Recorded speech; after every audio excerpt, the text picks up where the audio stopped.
Nepal tour of UK में 2 one day के बाद आज कहीं ना कहीं T20 मैचेस का दिन कहीं ना कहीं है और 2 लगातार T20 मैचेस यहाँ होने हैं और एक पहले T20 मैच की अगर आप यहाँ पर अगर हम बात करें तो नेपाल वर्सेस ग्लगस्टरशायर सेकंड 11 के बीच में ये मैच कहीं ना कहीं हुआ। आज की अगर T20 की बात करें, इसके बात करने से पहले शुरुआत में 2 चीज़ जरूर यहाँ पर हम दिल के डायग्राम जरूर करना चाहेगा। सबसे पहले तो डेफिनेटली यहाँ अगर हम कैन ने जो शेड्यूल अनाउंस किया था नेपाल टूर ऑफ यूके की अगर हम बात करें तो उसमें जो जो मैचेस रखवाए गए थे उसमें ऐसा कहीं ना कहीं लगता है कि मिसगाइड बहुत ज्यादा किया गया है। अगर आप देखेंगे शुरुआत में, अगर आप देखेंगे तो सबसे पहले ये उनके जो उनका शेड्यूल था उसमें उन्होंने कहा था कार्डिफ यूनिवर्सिटी के खिलाफ पहला मैच होना है, उसके बाद एनसीसी के खिलाफ होना है, फिर उसके बाद ग्लगस्टरशायर के खिलाफ होना है, उसके बाद ग्लैमोर्गन के खिलाफ होना है। तो अभी तक ग्लैमोर्गन पता नहीं है, लेकिन अभी तक जो 3 मैचेस हुए हैं ये एक तरह से मिसगाइडिंग वाली चीज यहाँ पर हो जाती है। कार्डिफ यूनिवर्सिटी के खिलाफ मैच नहीं था, उसके साथ जो कनेक्टेड जो लोकल क्लब्स हैं उनमें से एक क्लब न्यूपोर्ट क्रिकेट क्लब के खिलाफ टीम ने मैच खेला,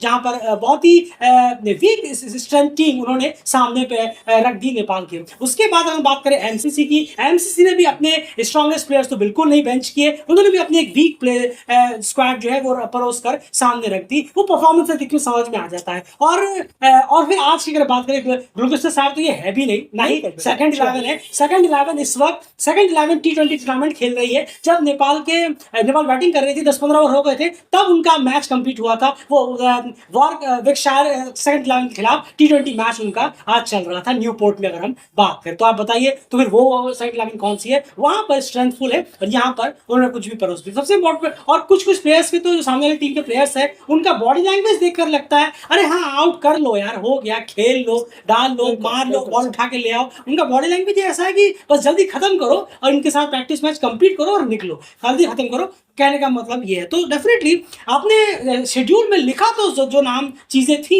उसमें तो उन टीमों के खिलाफ तो हमें मैचेस देखने को नहीं मिले, बल्कि उनके अंडर में जो छोटी छोटी क्लब्स हैं उनके खिलाफ मैचेस देखने को मिल रहे हैं जिनकी स्ट्रेंथ बिल्कुल भी नहीं है। इससे तो क्या ही हेल्प प्लेयर्स को मिलेगी। इसके बाद हाँ, जो आपने लिखा था एग्जैक्टली उनके खिलाफ मैच होते तो कुछ बात और ही होती। चलिए, और एक चीज और जो एक और मैं ऐड करना चाहता था लाइव स्ट्रीमिंग के बारे में, हटा दीजिए उससे। वो लाइव स्ट्रीमिंग से किसी का भला नहीं हो रहा। वो क्या लाइव स्ट्रीमिंग चल रही है वो समझ से परे। इससे बेटर है अच्छी लाइव स्कोरिंग करिए, जो कि एनुअल प्ले में चल भी रही है, लेकिन आप स्कोरिंग करिए कोई बेटर है। इस लाइव स्ट्रीमिंग से होगा भी क्या? कुछ समझ में नहीं आ रहा क्या चल रहा है, नहीं चल रहा, एकदम से स्पीड हो जा रहा है, एकदम स्लो हो जा रहा है। तो ये लाइव स्ट्रीमिंग बेकार है, बेमतलब का लाइव स्ट्रीमिंग चल रहा है। इससे अच्छा आप उसे हटा ही दीजिए। चलिए, आज के मैच की रिपोर्ट जरूर आपको दे दें। एंड सबसे पहले मैच का समरी, कितने रन नेपाल ने किए, ग्लगस्टरशायर सेकंड 11 ने कितने किए और कितने रन से जीते? नहीं जरूर देखें, नेपाल ने पहले बल्लेबाजी की, 20 ओवर उन्होंने खेले, 194 रन 6 विकेट के नुकसान पर, 194 फॉर 6 उनका फाइनल नेपाल का फाइनल स्कोर रहा पहले बल्लेबाजी करते हुए। वहीं पर ग्लगस्टरशायर सेकंड 11 जो आई, उन्होंने वो 121 रन पर ऑल आउट हो गई। 17.3 ओवर सिर्फ वो खेल पाए और 73 रनों से ग्लगस्टरशायर सेकंड 11 को नाम भी लेने में बड़ा अजीब लगता है। खैर, उनको हार का सामना करना पड़ा 73 रन के बड़े स्कोर। बिल्कुल, तो नेपाल इस मैच को 73 रन जीतने में कामयाब हुआ। चलिए स्कोर्स की वगैरह की बात कर लेते हैं। पहले बल्लेबाजी यहाँ पर नेपाल ने की है, ये स्कोर कार्ड आपके सामने है। यहाँ पर शुरुआत की अगर बात करें तो कुशल भुरतेल ने 30 गेंद में 46 की, एक अच्छी शुरुआत मिली, एक अच्छा T20 में ये काफी अच्छे नंबर्स हैं। स्वीप मारते हुए कहीं ना कहीं वो क्लीन बोल्ड हो गए, लेकिन उससे पहले उन्होंने 46 रन जरूर अपनी टीम के लिए जोड़े। आसिफ शेख की बात करें, देखिए अच्छे प्लेयर जरूर है आसिफ शेख, डेफिनेटली उम्मीद करेंगे कि वो ओडीआई में वापसी जरूर करेंगे, लेकिन बहुत लंबे वक्त से उनके बल्ले से रन नहीं निकल रहे हैं। ये एक चिंता का सवाल जरूर रहेगा नेपाल टीम के लिए, क्योंकि उनके ओपनर में से एक ओपनर जो रन्स करते हैं लॉन्गर फॉरवर्ड में वो कर नहीं रहे हैं और T20 में भी रन नहीं कर रहे। इस दौरे में अभी तक आसिफ शेख के बल्ले से हमें कुछ भी रन देखने को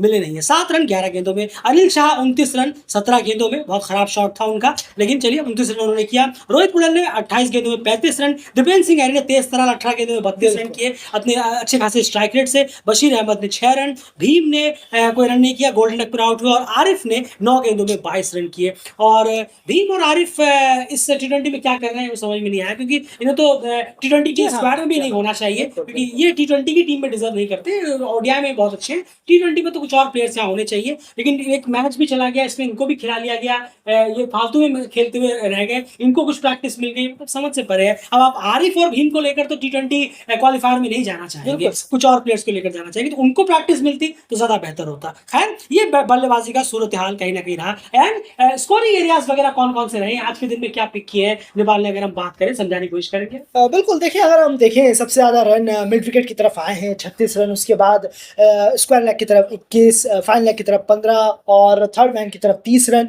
पॉइंट बैकवर्ड पॉइंट एरिया में 21 रन आए हैं और कवर एक्स्ट्रा कवर के एरिया में 26 रन। लॉन्ग ऑफ और लॉन्ग ऑन में 11 और 17 रन एक्सपेक्टिवली आए हैं। तो खासा रन सभी जगह पर बल्लेबाजों ने मारे हैं अपनी इनिंग के द्वारा। बिल्कुल, सिंगल्स जो है इस मैच में 53 लिए गए हैं, डबल्स जो है वो 7 लिए गए हैं, चौके 20 लगाए हैं नेपाल ने, और छक्के यानी सिक्सेस जो है वो 5 लगाए हैं, और टोटल 177 रन हो जाते हैं और बाकी 17 रन एक्स्ट्रास हो जाते हैं, तो टोटल स्कोर हो जाता है 194। ये स्कोरिंग एरिया की कहीं तक बात हो गई। उसके बाद अगर हम यहाँ पर बॉलिंग डिपार्टमेंट की बात करें तो सीधे हम बॉलिंग डिपार्टमेंट की तरफ चलेंगे, क्योंकि गुलशन साहब के बारे में बात करने में मतलब बनता नहीं है। उसके बाद 194 जब डिफेंड करने के लिए आए एंड तो बॉलर्स बहुत सारे, एक लंबी लिस्ट बॉलर की यूज हुई है, क्या कहेंगे उसके बाद। बिल्कुल इस्तेमाल तो अच्छा किया बॉलर्स को, सबको ओवर मिले हैं, सबको बॉलिंग दी गई है और उसके बाद देखें आप तो सभी ने विकेट निकाले हैं।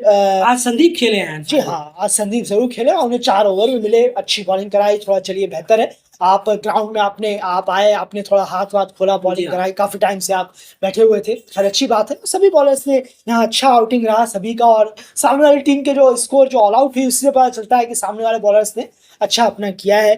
बशीर अहमद ने एक ही ओवर डाला और 2 विकेट निकाले हैं और टीम ने कलेक्टिव बॉलिंग परफॉर्मेंस की है। और जरूर प्रैक्टिस मैच है और बहुत ही ज्यादा वीकर साइड के खिलाफ था, तो इतनी तारीफ तो नहीं करेंगे, ऐसा है वैसा है। बिल्कुल, आप भी समझते हैं, जो सुन रहे हैं हमें वो काफी समझदार है, समझने वाले लोग हैं जो आप हमें सुन रहे हैं, तो समझ सकते हैं आप कि इतनी तारीफ करना यहाँ ठीक नहीं है। जब प्रैक्टिकल आएगा तब हम देखेंगे कि ये जो यहाँ जो इतनी प्रैक्टिस चल रही है, इस एटमॉस्फेयर में, इस अराउंड में, इस वेदर में, क्या वो कुछ सीख पाए हैं 2 जून से पहले ये हमें नजर जरूर आए। बिल्कुल सही कहा आपने। जो हमें दिख रहा है ओमान की परफॉर्मेंस में, जो वो यूएसए गए हुए हैं, केरला और कर्नाटका से वो 8 मैच खेले थे उस टूर में जाने से पहले, 50 ओवर का मैच उन्होंने, और जो उनकी परफॉर्मेंस में निकल कर आ रहा है वो कमाल का है। उन्होंने लग रहा है कि हाँ, वो जो मैच हमने कराया तो उससे सच में हमने कुछ सीखा है और वो वहां पर अप्लाई कर रहे हैं। दोनों ही मैचों में 50 रन के अंदर 4 विकेट गंवाने के बाद जिससे वापसी उनके बल्लेबाजों ने की, दोनों ही मैचों में वो कमेंडेबल बैटिंग परफॉर्मेंस रही, चाहे वो जतिंदर की हो, मोहम्मद नदीम वगैरह की हो। तो बहुत वही है कि सिर्फ खेलने भर से आपकी तैयारी हो गई नहीं, आप उससे कितना सीखने की इच्छा रखते हैं, कितना कोशिश आप कर रहे हैं, वो इंपॉर्टेंट होगा, और वो हमें 2 जून को ही कहीं ना कहीं पता चलेगा। लेकिन जो हमें चीजें 2 कहनी थी, खास करके मेन चीज कहनी थी, वो हमने वीडियो के शुरू में ही आपके सामने कह दी कि नाम जो रखे गए थे, कार्डिफ यूनिवर्सिटी, एमसीसी, ग्लैक्सोस्मिथक्लाइन, अब ग्लेनमॉर्गन अभी पता नहीं ग्लेनमॉर्गन कौन सी साइड होगी, लेकिन लग रहा है वहां पर भी बहुत वीक स्ट्रेंथ ही वो प्रोड्यूस करेंगे। तो नाम जो थे अगर उनके खिलाफ सच में हो जाता है के खिलाफ तो कुछ बात होती, लेकिन अब जब देख रहे हैं कि उनके अंडर कनेक्टेड कोई छोटे मोटे क्लब्स के खिलाफ मैचेस टीम खेल रही है, इससे तो फिर क्या ही परफॉर्मेंस होगी। बॉडी लैंग्वेज भी आप लोग देख रहे होंगे ओपोनेंट टीम का कि वो ऐसा कर रहे हैं कि जल्दी मैच खत्म हो और हम निकले, उन्हें खुद कोई इंटरेस्ट नहीं है इस मैच में, वो खुद ग्राउंड छोड़कर जाना चाहते हैं। तो आप समझ सकते हैं कि कौन सी स्क्वाड सामने टीम के खेल रही है। खैर, उम्मीद करेंगे कि इससे कुछ लड़के सीखे जरूर, कम से कम कंडीशंस वगैरह तो जाने, वो इंपॉर्टेंट रहेगा। फिलहाल इस वीडियो में इतना ही। बने रहिए क्रिकेट चैनल के साथ, चैनल को सब्सक्राइब प्लीज।